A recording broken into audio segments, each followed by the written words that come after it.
So what we're going to do is ask the leaders to come up and present from the sheets that they created and give us a summary of what it is that their group came up with. So who would like to go first? All right, my name's Cammie, and I was with the Restructuring Future Farming focus group, and the action items that we came up with were, one, to promote mainly local farming, including urban and peri-urban farming, which has a number of benefits for people, both because it supplies food locally, which reduces a lot of food waste and allows, prevents the kind of waste streams that we heard about yesterday from Olivia with hungry kids in schools, but a lot of food going into dumpsters. And another benefit is that you can get at sustainable practices like increasing the amount of insects in our diet, using land and resources that is not the very agriculturally valuable, because you can grow them in a kind of vertical situation.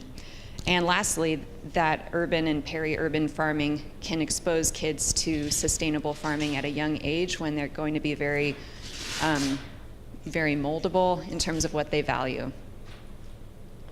The second action item we came up with was really looking outside of population centers and talking about maximizing sustainable practices on the 99% of farmland that is producing most of the food in the world. But in order to do that, to kind of make large-scale farming more sustainable, there has to be an economic incentive to do so. So we talked about things like uniting advanced plant breeding with more regenerative farming practices that are not going to deplete the soil of organic matter or cause fertilizer runoff. And to do that, make that profitable, there will have to be better directed subsidies to farmers employing those methods, and also economic incentives. Third, we recommend that there be a national priority to train people to farm sustainably, much as we've made it a national priority to train people in science and all the STEM fields. Fourth, we wanted to promote a sustainable sort of circular economy where instead of products being used once and then directed into waste streams, what we currently use as waste can be reused into different products so that we get more and more value out of the same items. And this also would have implications on our use of animals in agriculture, and instead using more plant and insect-based products. And finally, we recommend that education really ramp up at the high school and college level to make people more aware of the severity of this problem and how unsustainable current agriculture is, so that people take a real take it personally and want to make these changes in their life.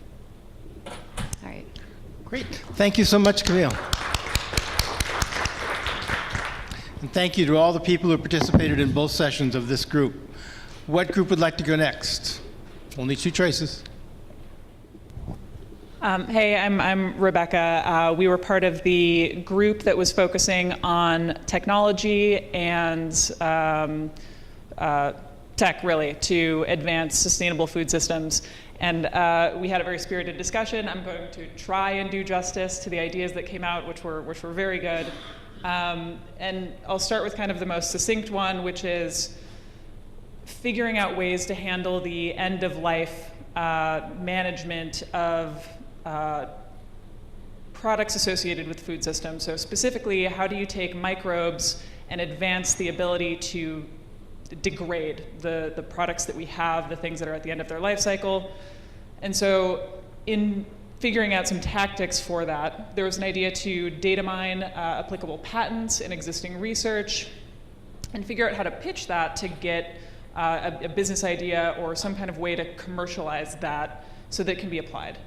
There was a really good example of basically a speed dating practice, which I think can be probably applicable to a lot of different topics, but matching entrepreneurs and researchers. Hey, I have a really good technology. Hey, I've got a good business idea. Let's get together and hopefully make money and make the world a better place.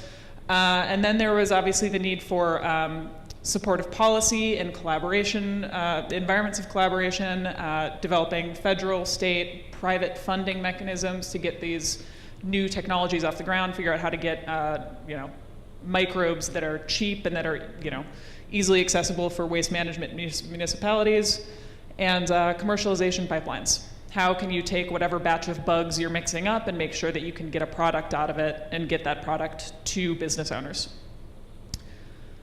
The second category that we looked at was very well defined as being kind of a space race for sustainable ag technologies. So the idea being, how do you galvanize people the same way, with maybe less fear, that NASA and the US government did to get people on the moon, to get people into space. And so part of that might be convincing stakeholders, whether it's the public or scientists, whomever, that this is critical path, that this is something that we need to allocate resources toward, and maybe even reallocate resources just because of the magnitude of potential impacts.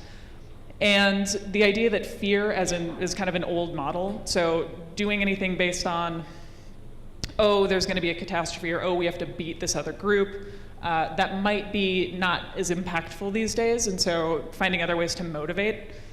And yeah, that idea of galvanizing change. There was also and I should back up and say that this really broke out into kind of two categories. The first was enablers for uptake of science and technology for sustainable ag. The second was really kind of tools for it. And so that falls into the latter category, alternative proteins that can compete with very resource-intensive animal systems. So two kind of main categories there, plant-based protein, plant-based meat and dairy, and invertebrate-based meat and dairy or invertebrate proteins. So again, it comes back to commercialization, but for plant-based protein and plant-based meat, it's a little bit hard to get the high-quality protein and the functional proteins that are needed in order to make a quality product. It's just not developed yet. And so figuring out how to incentivize suppliers that are already making texturized vegetable protein to develop functional proteins and figure out like high moisture extrusion technologies and then turn that into a product is important to advance that field.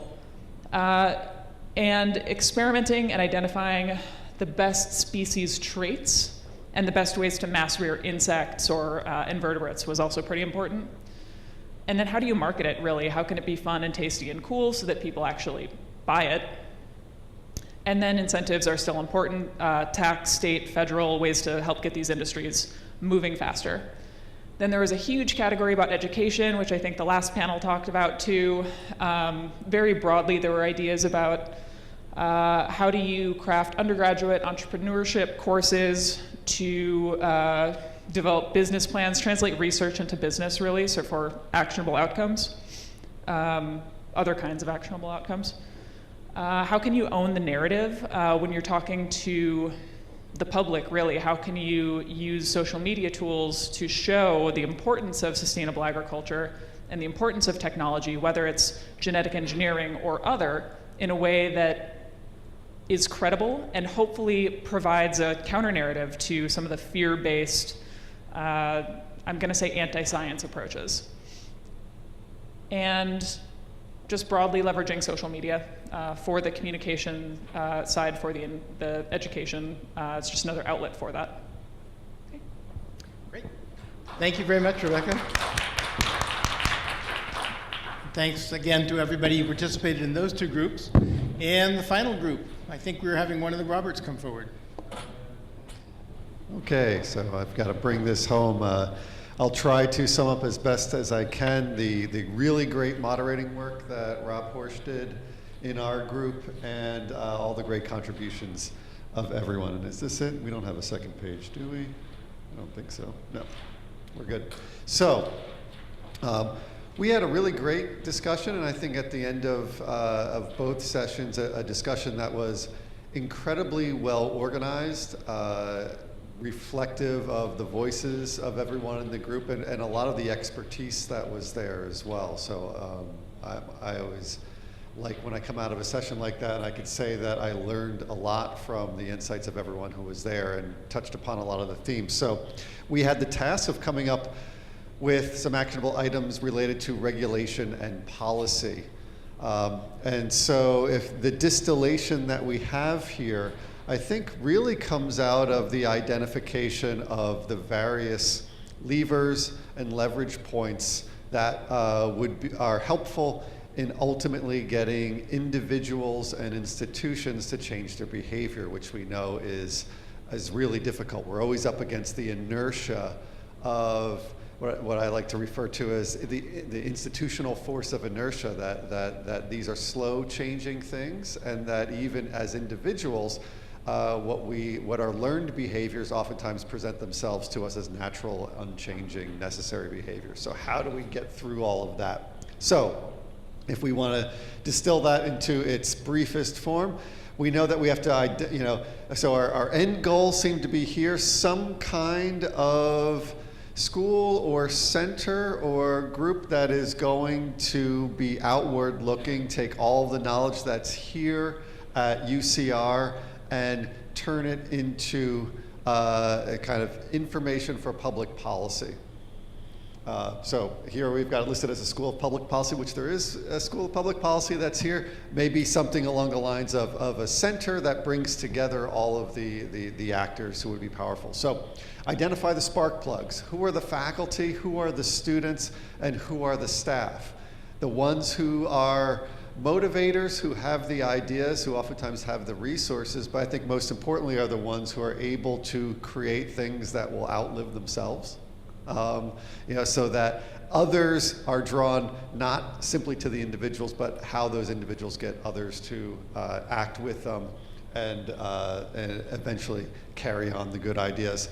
Secondly, to think about picking a venue and a population. We talked a lot about how these large global problems are really difficult to wrap our heads around. Humans are not very good at responding quickly to global or universal issues. So we have to find the scale that is understandable, but also actionable in some way. And so we thought about cities as a good place where dynamic mayors are able to make changes, but we can think too of hospitals, universities, and cities as places where there's enough purchasing power so that you can affect change, that powerful individuals are able to also lead in a certain way and make effective policy changes that are there, and so that people who are participating feel that they're not just dreaming into a void, but they'll actually be able to see around them the things that are changing. They would like to be a part of the university. They'll probably, sadly, end up in the hospital at some point.